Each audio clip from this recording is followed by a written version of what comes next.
All right, well, let's bring in our law enforcement experts to get their opinions. New York City Police Sergeant and the founder of Blue Lives Matter NYC, Joseph Imperatrice, and retired U.S. military intelligence officer assigned to FBI Joint Terrorism Task Force and retired lieutenant from the Nutley, New Jersey Police Department. That is the longest title ever. Steve Rogers, gentlemen, happy to have you with us here. Joe, I'm going to start with you here. Your reaction to Mayor Eric Adams' statement there, your former he's a former police captain rather, and also your former part of the NYPD. Is New York the safest big city? But even more so, that might not mean that much considering the state of other blue cities in this country. The problem is that even on paper, if those numbers say that, it's how the people feel. If the people feel when they go out, they have to look over their shoulder, it doesn't matter what the numbers show. We have to give the people what they want. That's police officers, high visibility.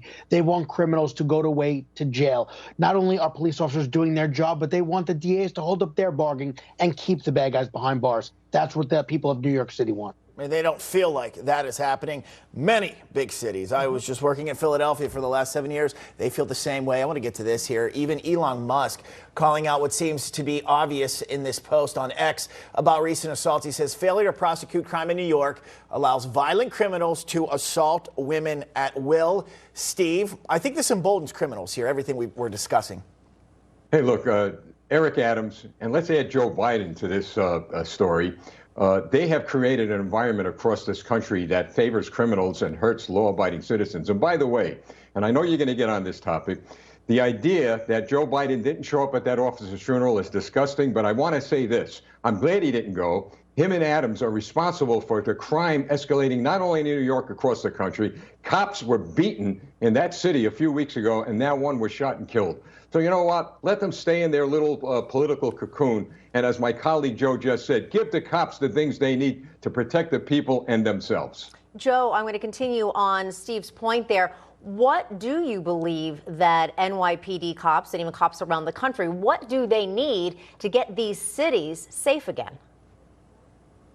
The number one thing they need is support from all of their politicians. You know, there's not a reason why that driver of the vehicle that shot and killed Jonathan was out on an open gun charge. There's no reason why the passenger that shot and killed Jonathan was out with 21 previous arrests. We have to have the district attorneys working hand in hand with our cops, because the truth is they're going out every single day. They're risking their lives. They're wrestling with these animals. They're bringing them to the precinct. They're doing their paperwork. But guess what? Once again, the district attorneys are not holding them in jail because our politicians are coddling these criminals and making it easier for them to be released back into the streets. Steve, I just feel like the last several years of the rhetoric of defund the police, soft on crime, just erring on the side of the criminal here, not prosecuting them. And now this is it. This is what we're left with. These are what our major cities have come to be here. The whole narrative, the whole mindset in this country has to change, or I feel like it's going to keep getting worse. And these politicians have the audacity to send sympathy, condolences, photo ops with cops at these funerals. What nerve. Well, I'll tell you what, and I know my colleague Joe agrees on this.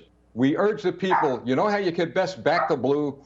Go to the polls. Back the blue. Go to the polls and remove these individual politicians who are allowing these policies to advance that are hurting cops, hurting the people, and emboldening criminals. Back the blue, and may I add, pray for the blue. Joe, question for you. I know you're talking about how the DA, very liberal policies in these big cities, including New York City, really, as to Bob's point, emboldens the criminals. But I'm also wondering, when you have the DA and you have the mayor coming out and saying, actually, crime is down. Look at all these statistics. Are they also getting better statistics because they're not actually charging the criminals? One thing that's a default is having these cameras, right? 20, 30 years ago, you weren't able to videotape everything. So nowadays, you know, in their defense, yes, you're going to see it a lot more because we have social media. But once again, okay, well, you have the violent crime. Well, what about the petty crime? This is why we got to bring back stop, question, and possibly frisk. This is why we have to go after the small things that lead to the larger stuff, because you can't overlook the little crimes like people going in and stealing stuff from stores, robberies, grand larcenies, and say, well, it's okay because our homicides are down. It doesn't matter. Across the board, we have to enforce the law no matter if it's big or small. Joe, you brought up a good point here. I want to get to this here. Another big problem we know in New York, the subway system. The city's talking about deploying portable gun scanners to help deter violence in the subway, make people feel safer. Steve, to Joe's point, that sounds like to me, so once these get put in here, the way I'm reading it, the device is going to, if it detects something, a red light will appear, then someone will have to go and approach someone in the subway system. That to me sounds like stop and frisk light here. Is that where this is headed? Is this right? Are Democrats finally throwing in the towel and saying, yeah, hard on crime, these are the kind of policies we're going to need? I'd love to get your take. Well, absolutely. Look, stop, question, and frisk worked. It worked all across this country, and the Democrats need to get on board. But we must be cautious. They'll get on board only for a little while, and then after Election Day, they may go back to their old ways. Again, I go back to that issue, back to blue, get them out of office and keep them out of office. And then you'll see dramatic change in this country. We need to protect the police because they are protecting us. Wow. And great points. I was looking at the video that we had rolling too. And again, that wasn't even New York City. That was Chicago. So again, this is happening around our country in all these blue cities. Joseph Imperatrice and Steve Rogers, thanks for joining us and happy Easter. A happy Easter to you. Thank you. Thank you, gentlemen. Okay, still ahead, while President Biden